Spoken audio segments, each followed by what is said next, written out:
Hello，大家好，我係 Hazen。上一條影片咧就同大家講咗乜嘢係 AI agent，同埋簡單咁樣解釋咗乜嘢係 skill 啦，點樣可以裝到其他人嘅 skill 啦。如果未睇上一條影片，唔知道到底乜嘢係 AI agent 嘅話咧，大家就可以喺右上角嗰一度去到睇翻上一條影片先。咁今日呢條影片就會想同大家講下，如果當市面上你係揾唔到一個符合你想要嘅 skill 嘅話，咁你又可以點樣做呢？唯一嘅方法就係由零開始自己去到砌一個出嚟啦。今日呢條影片就會有4個部分。第一個部分咧就會先同大家講下，到底你砌完一個 skill 出嚟之後，可以叫 AI agent 幫手做到去乜嘢嘅程度。第二就係我會將示範俾你睇嘅嗰個 skill 拆解開嚟。而第三步就係今日最重點嘅部分，話俾你知道一個 skill 係點樣一步一步咁樣去到做出嚟嘅，當中需要注意嘅事項又係啲乜嘢。而第四步就係由幾個細嘅 skill 可以合成一個大嘅 skill。呢個係乜嘢意思呢？其實就即係用 AI 去到砌一啲自動化嘅工作流程。當我哋將唔同嘅工作任務變成唔同嘅 skill 之後，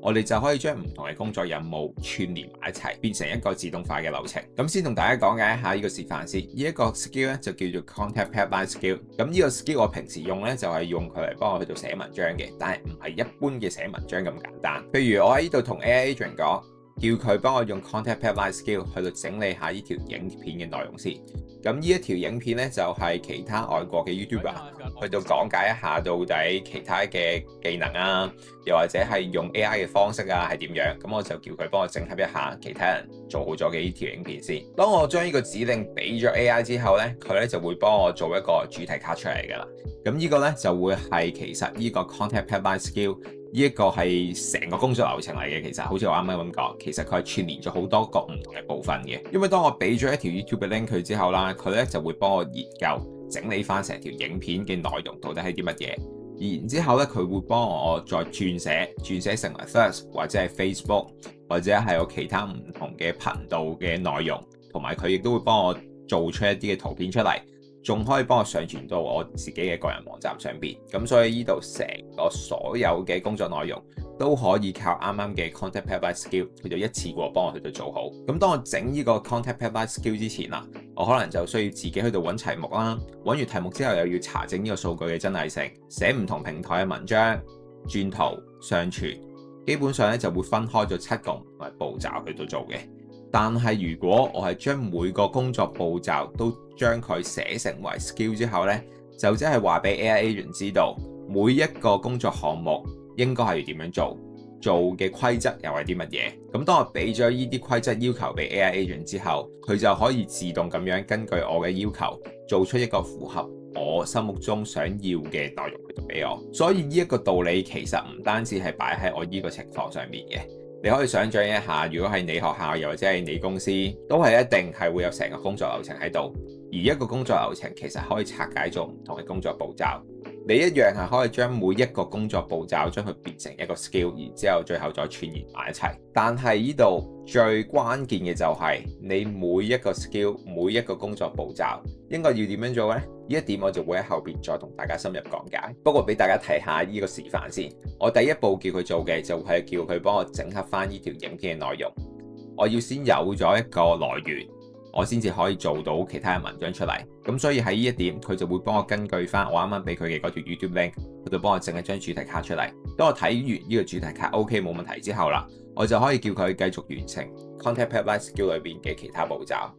例如啦，佢會幫我調用其他嘅子嘅 skill， 就即係 content pipeline skill， 其實佢係一個大嘅 skill 嚟嘅，佢當中係可能好似俄羅斯套娃娃咁樣，一個大嘅裏邊吸住唔同嘅細嘅。咁呢啲其他一個大 skill 裏邊嘅細 skill 咧，就會叫做子嘅 skill 啦。咁當中咧就會包括咗好似呢個 social media 嘅 post， 又或者係呢個 school page article 嘅其他嘅唔同 skill， 佢就幫我寫唔同文章。然之後啦，我其實係只要好簡單咁樣同佢講，繼續完成 content pipeline 裏邊嘅其他步驟，佢就會自動咁樣完成咗唔同平台嘅文章俾我哋。咁當我檢查完呢啲文章係冇問題之後啦，咁我就可以再喺呢一度直接同佢講，叫佢幫我生成圖片，又或者係叫佢幫我將呢啲嘅文章上傳去到相關嘅平台，又或者係上傳到我嘅指定嘅網站上邊。咁所以大家就可以睇到，當整好咗一個 skill 之後，我喺度淨係需要俾2句嘅指示俾佢，第一步就係整理翻指定我要求嘅一條 YouTube 影片，冇問題之後啦，我就同佢講繼續完成 Content Pipeline Skill 裏邊嘅其他步驟，佢就會根據翻我事先已經設定好嘅流程，一步一步咁樣去到完成晒所有嘅事。咁所以呢個成個工作流程、成個步驟，應該其實係大家平時日常工作上邊都好需要用到嘅情景，就係叫 AI Agent 完成晒你想要完成嘅事，你只係負責做檢查嘅步驟。咁好似呢度咁樣啦，其實我係會將唔同嘅工作項目拆分開嚟嘅，成個工作流程我係分開咗7個唔同嘅 skill 咁樣去到做。點解我係要將唔同嘅工作步驟拆分開嚟呢？最主要嘅就係改起上嚟之後嘅話，係會更加方便咁去到改。嚟到呢度，大家應該對於 skill 可以幫你做到嘅事，又或者係佢做出嚟嘅效果，有一個更加全面嘅理解。然之後咧，就會嚟到今日嘅戲肉啦，就係會教大家點樣一步一步咁樣去到調校翻一個屬於你自己嘅 skill， 同埋令到 AI 做出嚟嘅成果係等於你做出嚟嘅成果。呢一點應該係非常重要嘅事。因為我哋去到用 AI， 又或者係好似其他好多人成日講嘅 AI 複製人啊，佢可以幫你做到好多嘢出嚟啊。但係個問題就係 AI 做出嚟嘅嘢，AI 做出嚟嘅成果係咪等於你做出嚟嘅成果，甚至乎係好過你做出嚟嘅成果呢？呢一點就會係我哋接落嚟會探討嘅事。咁我哋要點樣先至可以令 AI 做出嚟嘅效果或者係內容，我哋係會更加滿意呢？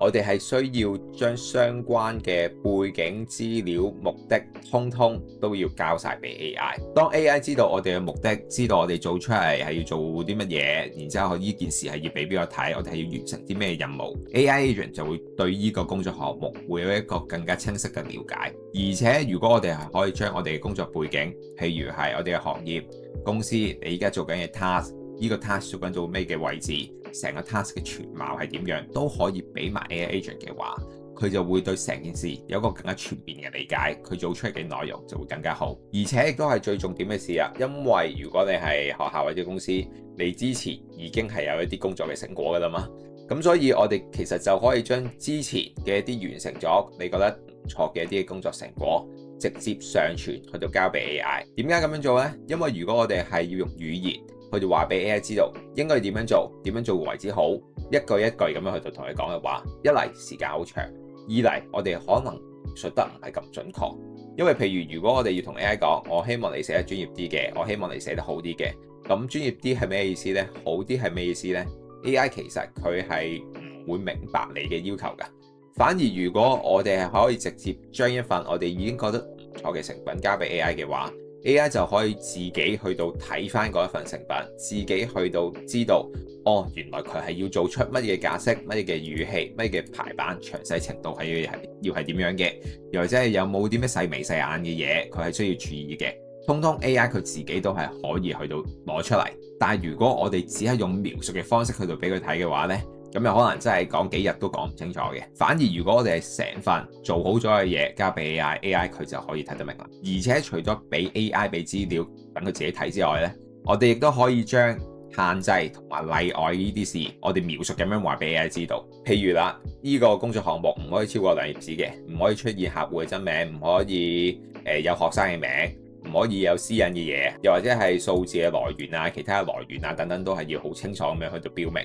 咁呢啲就可能係一啲嘅限制，或者係清楚咁樣要求佢係要點樣去到做出嚟，又或者係有冇啲咩例外呢？如果有呢啲嘅情況嘅話，我哋亦都可以話俾 AI Agent 知道，咁佢就幫我哋做出呢個 skill 嘅時候啊，就會做得更加清楚啦。所以大家可以想象一下，呢個 AI Agent 又或者係我哋調教一個 skill 嘅時候，佢呢就係好似一個新嚟嘅同事，你叫佢去到幫你去到做一件事嘅時候，你會點樣同佢講？你會提醒佢啲乜嘢呢？就將所有嘅事通通 AI Agent 同佢講。而當我哋將做好咗嘅資料、之前嘅成品都俾完 AI 之後呢，唔好即刻就叫 AI Agent 幫手去到做一個 skill 出嚟啊！因為咁樣做出嚟嘅 skill 嘅話呢，都未係可以達到你嘅要求嘅。我哋應該要做嘅係俾完呢啲資料俾佢之後，就同佢一步一步咁樣將成個過程去到做一次。點樣去到做呢？其實就好似我哋平時喺 Gemini 或者係 ChatGPT 上面叫 AI 去到做嘢一樣。我哋會一步一步咁樣去到俾一個指示去到叫 AI 做。AI 做完之後，我哋就會話翻俾佢知道邊度唔啱，要改啲乜嘢，咁佢就會改。改完之後，我哋再睇。咁呢個成個過程呢，就會不斷咁樣去到重複又重複咁樣。直到你覺得 AI 俾你嘅嘢係覺得 OK 冇問題，你係可以拎嚟用。例如喺成個過程當中，我哋會叫 AI 分析啲乜嘢，由乜嘢嘅角度出發，邊方面去到睇，最後你係想得出咩嘅成果，又或者係其他根據你自己要求、你自己嘅場景去到出發嘅一啲嘅問題，一步一步咁樣去到話俾 AI 知道。當 AI 完成咗一件事之後，你就叫佢再去到做另外一件事，慢慢咁樣叫 AI agent 幫你將成個你平時需要用到嘅一啲嘅工作步驟，一步一步咁樣去到完成佢。咁當我哋去到改嘅時候啦，記得千祈唔好同 AI 講話呢個唔好啊，感覺唔啱啊呢一啲嘢，係要用非常具體嘅描述話俾 AI 知道佢錯喺邊度，應該要點樣改。譬如可能係開頭嗰段太長啦，原因就係讀者可能睇文章嘅時候，或者睇影片，佢哋係會留意最黃金頭嗰3秒嘅，咁所以我哋應該要將最重點嘅嘢搬去第一句，仔細程度係應該要好似呢一句咁樣，而唔係好似用上面呢啲做得唔好啊，感覺唔啱啊呢啲咁模棱兩可嘅字眼。咁所以呢個過程啊，就會係我哋叫 AI 做嘢 ，AI 做完改，不斷咁樣去到重複，你可能會重複10幾20次嘅，咁但係呢個時間我覺得係非常值得嘅。因為你而家用時間去到調整 AI， 去到調教 AI， 話俾 AI 知道應該要做啲乜嘢。依家用嘅時間其實買嚟嘅係未來嘅時間，同埋可以調教一個 AI agent 變成係屬於你自己嘅 AI agent。之後叫佢可再去到做其他唔同嘅事項，佢其實亦都係會對你自己嘅背景、你嘅要求係會更加了解。做任何事之後，亦都會更加流暢暢順。咁當你同 AI 一直去到討論，直到 AI 佢可以做出一個你滿意嘅一個答覆，你滿意嘅一個成果之後，我哋就可以將呢句説話直接去到交俾 AI agent。根據我哋啱啱嘅呢個討論嘅過程，幫我整理成為一個 skill，將中途講過嘅所有要求修正全部都要寫晒入去。其實就係咁簡單，你就可以做到一個 skill 出嚟㗎啦。但係記住一點。如果我哋叫 AI agent 去幫你做 skill 之前呢，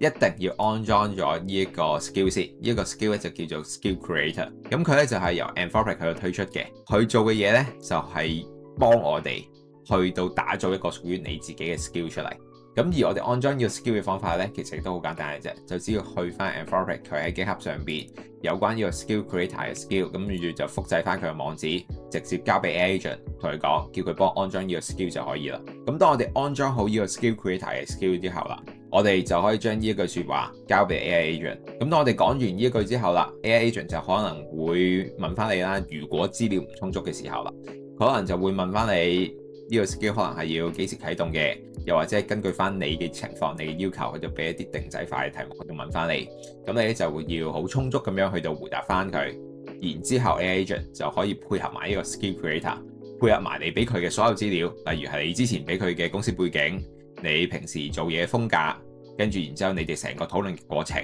嚟到幫你做出一個你自己專屬嘅一個 skill。但係做完之後啦，記住，你做完嘅一個 skill 其實係一個初版嘅 skill 嚟嘅。一個好嘅 skill 其實係要經過時間同埋你使用反覆咁樣去到修改完善，先至會係一個好用嘅 skill。所以當你做好咗呢個 skill 之後啦，接落嚟就要不停咁樣重複去到用佢，將一啲真實嘅工作去到俾 AI agent。通過呢個 skill 去到幫你完成。咁喺你用嘅過程當中咧，你可能就會發現到有各種唔同嘅問題啦。發現到問題之後，我哋就可以叫 AI agent 去到改善呢個 skill。咁點去到改？其實亦都係話俾 AI 知道就可以啦。你可以直接同佢講邊度唔啱，應該要改成點樣。咁改咗之後啦，就再運行多一次咯，不停咁樣去到重複。有問題再講再改，一直去到重複。改多幾次之後咧，呢個 skill 就會越嚟越好用㗎啦。所以其實我哋用 skill， 無論係你自己去到整出嚟嘅 skill 又好，又或者人哋安裝咗其他人嘅 skill 又好 ，skill 咧其實都係要養出嚟嘅。咩意思咧？其實就需要經過長時間，你不停咁樣去到使用，話俾 AI 知道你自己嘅風格係點樣，你嘅要求係點樣，慢慢去到補充完善出嚟嘅。就好似我呢個 content pipeline skill 上邊第一步，佢要幫我整理翻呢條影片嘅內容咁樣啦。佢一開始可能就會係純粹幫我整理翻呢條影片嘅內容，譬如係逐 part 逐段嘅細節，話俾我知道到底成條影片係講緊啲乜嘢。然之後啦，我用下就會覺得，我覺得呢條影片又或者係分析呢條影片嘅過程，唔應該淨係純粹整合翻原本作者講嘅嘢咁簡單。我係應該要深入咁樣去到理解。首先可能理解下點解呢條影片會紅呢？佢紅嘅原因係乜嘢呢？點解會多人睇呢？第二就係呢條影片入邊會唔會有一啲嘅地方係需要特別注意嘅，又或者係呢個作者佢係隱瞞咗一啲嘅事呢？第三就係呢條影片裏邊講嘅內容真唔真實呢？所以我係會另外去到叫 AI 幫我再去到驗證翻條影片裏邊嘅一啲嘅數據。咁 AI 佢就會好似依家咁樣列出一啲已經驗證咗嘅數據，又或者 AI 佢驗證唔到嘅數據。咁所以其實啱啱去到同大家講嘅呢幾點都係我自己去到用緊呢個 skill 嘅時候，一步一步咁樣去到加上去。所以其實一個 skill 要做得好，又或者係做得順手啱你用嘅話，其實係要通過日積月累嘅時間慢慢去到完成嘅。今日呢條影片就嚟到呢度啦，相信大家睇完呢條影片之後啦，就會對點樣由零開始去到創作出一個屬於你自己嘅 skill 有更加深入嘅了解嘅。但係因為呢個範疇又或者係 AI agent skill 啊，再一步一步咁樣去到調教啊，裏邊涉及嘅內容實在係太多啦，所以喺呢條影片當中咧，我亦都冇咁多嘅時間可以同大家更加深入咁樣去到講解。如果大家有任何問題嘅話，都可以喺呢條影片下邊留言，又或者係喺影片說明欄嗰度就會揾到一條入 WhatsApp group 嘅 link。咁呢條 link 咧就會係入咗我 WhatsApp 裏邊嘅一個 AI 嘅學習群組嘅。大家如果有任何問題嘅話，亦都可以加入呢個群組去到同我討論。如果大家覺得呢條影片對你有幫助嘅話，記得要幫我 like 呢條影片同埋 subscribe 我個 channel。咁我哋下一條影片再見，拜拜。